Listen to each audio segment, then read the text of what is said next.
Should we have only no-kill shelters for? This is Group 2 with Morgan Carroll, Grace Alapaz, Edwin Coage, Eli Variella, and Animal Science 67, Section 15, Animals in Society. This is April 27th, 2026. From womensanimalcenter.org, maddiesfundy.org, and bestfriends.org, and spca.org, I found that the first animal shelter to ever be opened was the Women's Animal Center in Philadelphia, Pennsylvania. This was but the start of what we didn't know was going to be ongoing tradition for America of what we now know as animal shelters. In 1990, Richard Avanzo started a movement for animal shelters.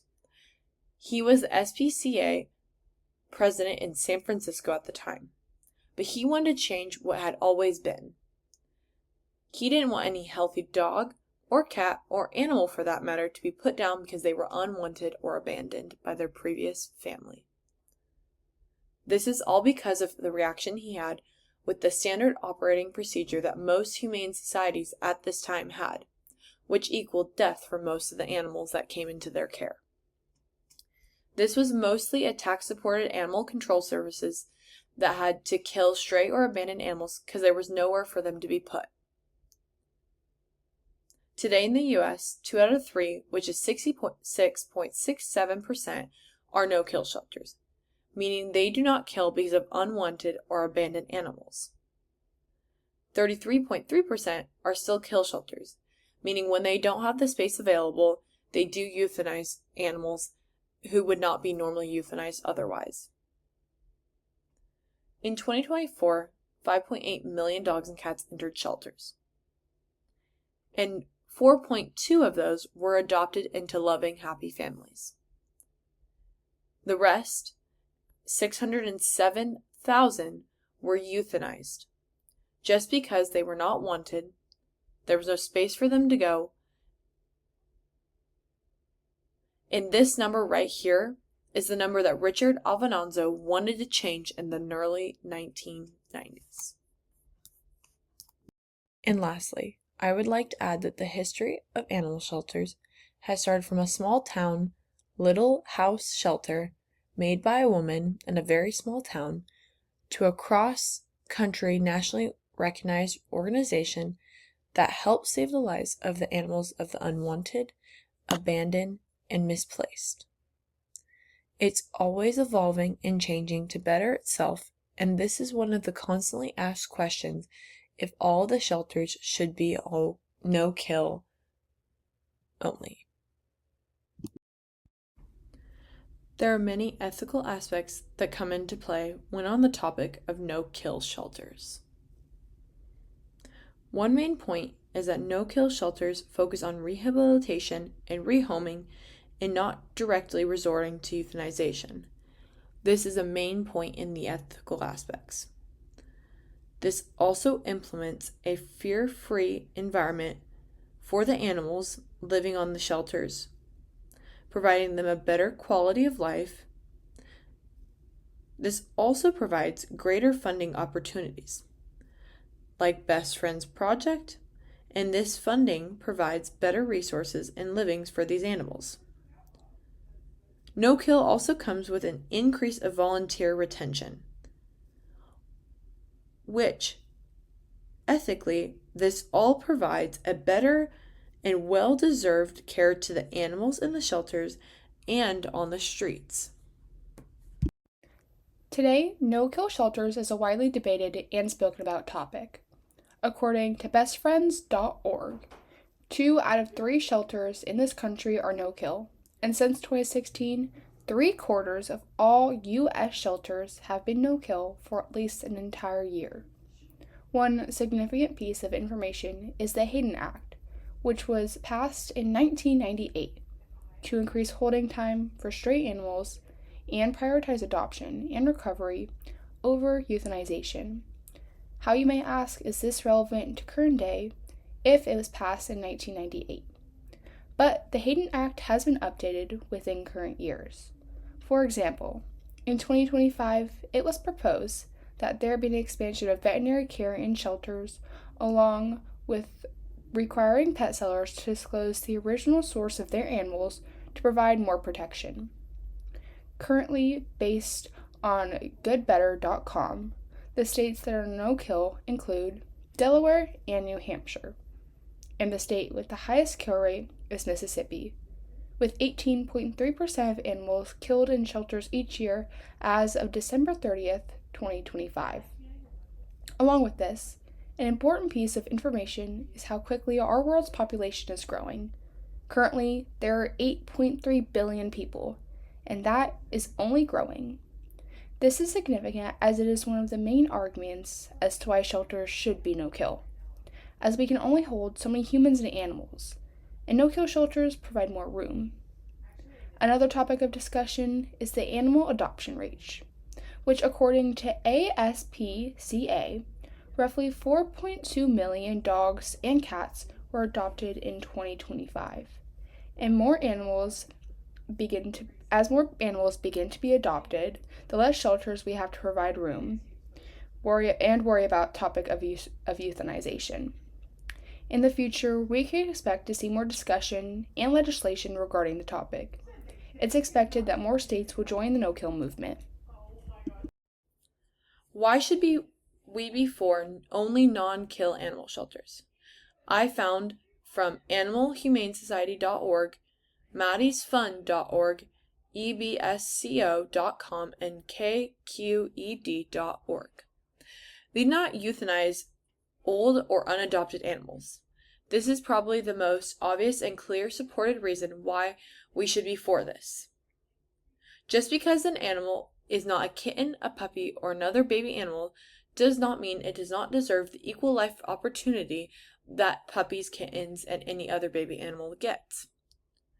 A no-kill shelter is an animal care facility that primarily aims to protect healthy animals and those with treatable conditions from euthanization.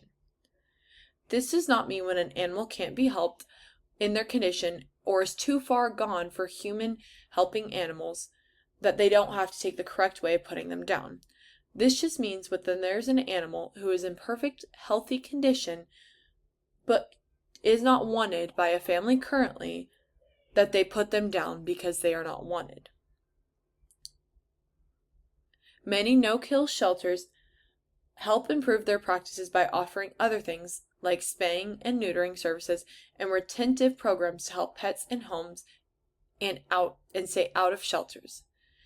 This is a huge movement within the no-kill movement that helps animals outside their shelter, but this also helps the animals in the shelter, but also solving the issue of not reproducing more unwanted animals. It doubles the efforts of not just eliminating the amount of animals that are currently loose, but also the possibility of future unwanted animals. Hi, my name is Sally Villarreal, and I am doing the knowledge of material for our topic, which is should we only have no-kill shelters, and this is for no-kill shelters are designed to save as many animals as they possibly can, with the goal of at least a 90% live release rate. This definition comes from organizations like Best Friends Animal Society. This means euthanasia is only used in extreme situations, such as when an animal is suffering from a serious illness or poses a safety risk. One important part of understanding no-kill shelters is recognizing that they don't just keep animals alive, but they also provide medical care and support. For example, in this image, you can see a dog that has just been spayed and is resting in a cage with a cone around its head. This shows that shelters are actively taking care of animals by providing necessary medical procedures. Spaying and neutering is important because it helps prevent overpopulation, which is one of the main reasons animals end up in shelters in the first place. Even though the dog is in a cage, it represents recovery and care and not neglect. Another important part of no-kill shelters is their focus on long-term solutions. They rely on adoption programs, foster homes, and community involvement to make sure animals find permanent homes. According to the Humane Society of the United States, these strategies have helped reduce euthanasia rates across many communities. Another image that I found shows recent data from the Houston Humane Society, which its data range is from April 2025 to March 2026. And I chose this image because it's recent and shows real statistics. The chart breaks down how many animals entered shelters and how many were successfully saved, including both cats and dogs. What stands out in this data is the high percentage of animals being saved, which is right here where it says total pets save or save rate, and it's 93%. Which supports the idea that no-kill efforts are becoming more effective. It shows that with the right programs and resources, shelters can improve their outcomes and save more lives over time. Another important point is that no-kill shelters reflect the shift in society values. More people today believe that animals deserve a chance to live and be adopted rather than being euthanized due to the lack of space. Overall, the knowledge behind no-kill shelters show that they focus not only on saving animals but also on improving their health, reducing overpopulation, and using data-driven strategies to increase success rates. Talking about the summary and opinion on the presentation of why we should only have no-kill shelters. I will explain the history, data, and why no-kill animal shelters is something we should stand for, because it gives our animals a better shot at having a life outside of a cage. Instead of putting animals down just because they aren't adopted quickly, these shelters try to save as many as possible. Usually, they aim to save at least 90% of the animals that come in, and only euthanize in really serious cases where the animal is suffering and can't be helped. This idea has been growing for a long time.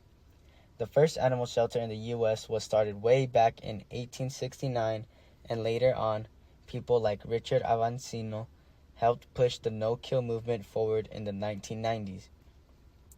He wanted to change how shelters treated animals, because before that, a lot of shelters would automatically put animals down if they didn't get adopted fast enough. Today, things are a lot different. About 2 out of 3 shelters in the U.S. are now no-kill shelters, which shows that people are starting to care more about saving animals' lives.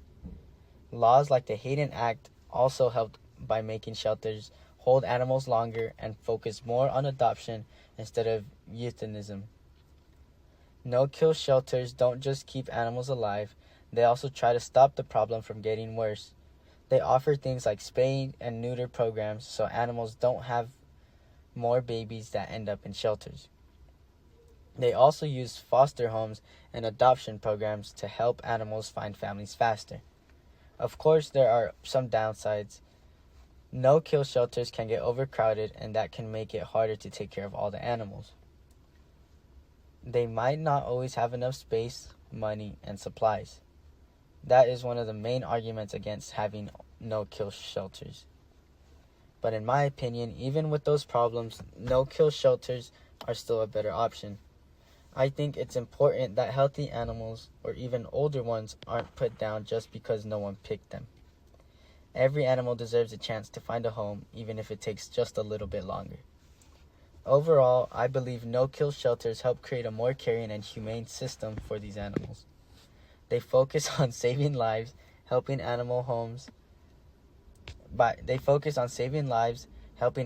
find homes, and prevent future problems. Even though no-kill shelters aren't perfect, they are a big step in the right.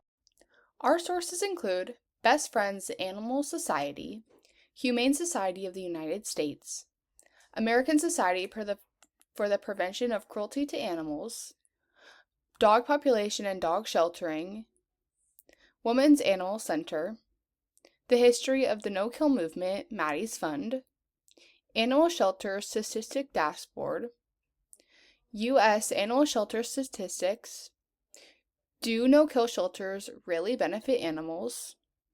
What does it mean to be no-kill? 10 reasons to consider no-kill. no-kill shelter, social sciences and humanities, research starters, and do no-kill shelters really benefit animals? Thank you for watching.